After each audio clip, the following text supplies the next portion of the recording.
大家好，我是小颖，今天用四季豆来做超好吃的，出锅后香气扑鼻，营养丰富，开胃又下饭，全家人都喜欢。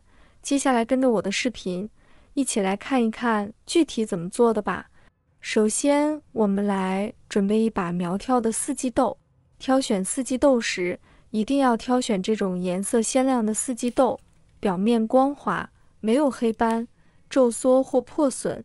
轻轻捏一下，质地应坚固而脆嫩。先将四季豆的两头掐掉不要，这两头通常有一些老化的部分，掐掉可以去除这些杂质，也有可能两端带有微苦的味道。去掉后，可以避免影响菜肴的整体口感，使其更加美味。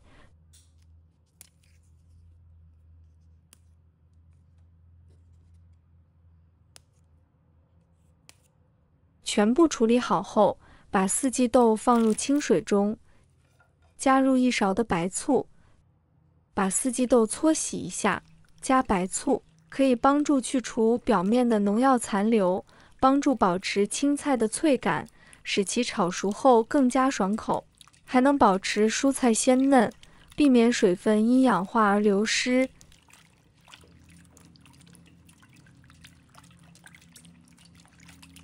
清洗干净后，把它控水捞出，放在案板上。将四季豆切小段，切长短可以根据自己喜欢来切。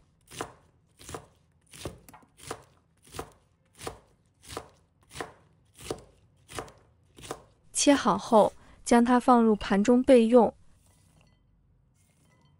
再来准备红椒，把它切成小块。红椒清脆的口感，有独特的微辣，也增添色彩。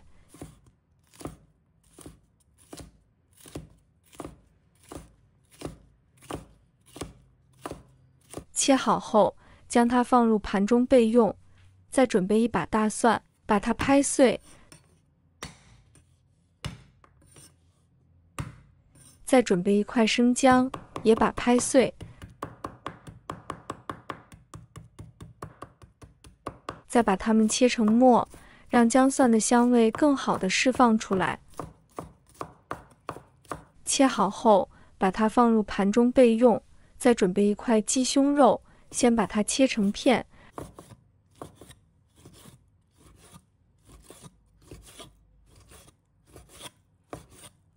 然后把它切成小粒，加点鸡胸肉，味道会更好，而且也更加营养。也不需要切得太碎，像这样有点颗粒感就可以了。把它放入盘中备用。准备2个母鸡刚刚下的蛋，打入碗中，加少许清水，这样鸡蛋会更加的蓬松。加入少许食用盐，然后用筷子搅拌均匀，把它搅拌均匀，使蛋清蛋黄充分的融合在一起。充分的搅匀后，先把它放一旁备用。起锅把烧热，烧热后锅里不要放油，将四季豆放入锅中，用铲子翻炒一下，炒干一些水分，把四季豆的水分炒干，这样吃起来会更香。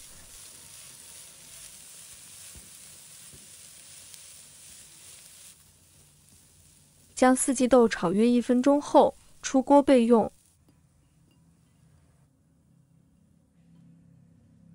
再把锅烧热，倒入食用油，把切好的姜蒜倒入锅中，把它炒出香味。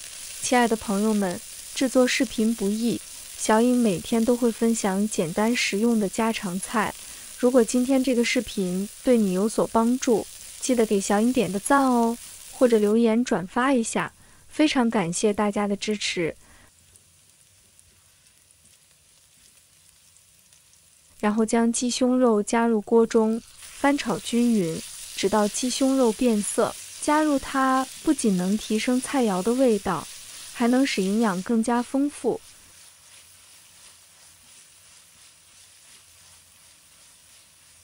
再把四季豆加进来，红椒也加进来，继续翻炒均匀。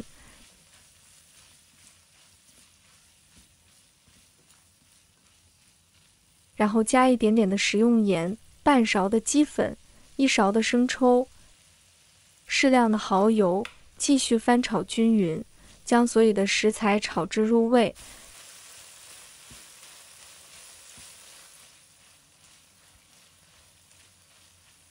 再把鸡蛋液加进来，快速的翻炒，让鸡蛋液快速定型，使食材混合在一起，将鸡蛋炒定型就可以。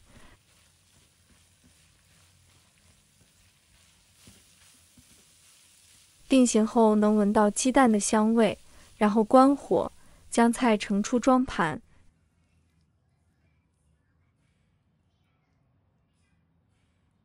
就可以美美享用了。四季豆炒鸡蛋的味道真的很好，整道菜蛋香浓郁，口感软嫩。四季豆则带有清新的口感和淡淡的香味，增添了爽脆的口感，而鸡胸肉则增添了咸香的肉味，使菜肴更加醇厚，营养也更加丰富，味道层次分明，咸香可口。以后买回四季豆，你只需像我这样为家人准备，保证全家都会喜欢。挑选四季豆的技巧：一、颜色，选择颜色鲜亮的四季豆，深绿色或亮绿色的豆荚通常更新鲜。二、外观，新鲜的四季豆表面光滑，没有黑斑、皱缩或损伤，避免选择有斑点或变黄的豆荚。三、质地，用手轻轻捏一下，质地应坚固而脆嫩，过软或有糊状感的四季豆可能已经不新鲜。四、长度，一般来说，长度均匀的四季豆口感更好，过长或过于粗壮的豆荚可能成熟过度，口感较差。小贴士，避免选择干瘪的，尽量避免选择干瘪的豆荚，这通常意味着水分流失，口感会变差。四季豆如果没有炒熟，可能会带来以下几个问题：一、食物中毒风险。四季豆中含有一种叫做皂苷的天然毒素，生吃或未熟透的四季豆可能导致中毒反应，如恶心、呕吐和腹泻等。二、消化不良，未熟的四季豆较难消化，可能导致肠胃不适，甚至腹胀。三、口感问题，没有炒熟的四季豆口感生硬，缺乏应有的鲜脆和嫩滑，影响整体的味觉体验。四、营养吸收，充分加热后，四季豆的营养成分更易被人体吸收，它可能影响营养的释放。喜欢的朋友记得点赞和收藏，如果想吃但不会做，随时都可以找到我。好了，今天的视频就分享到这里，我们下期视频再见。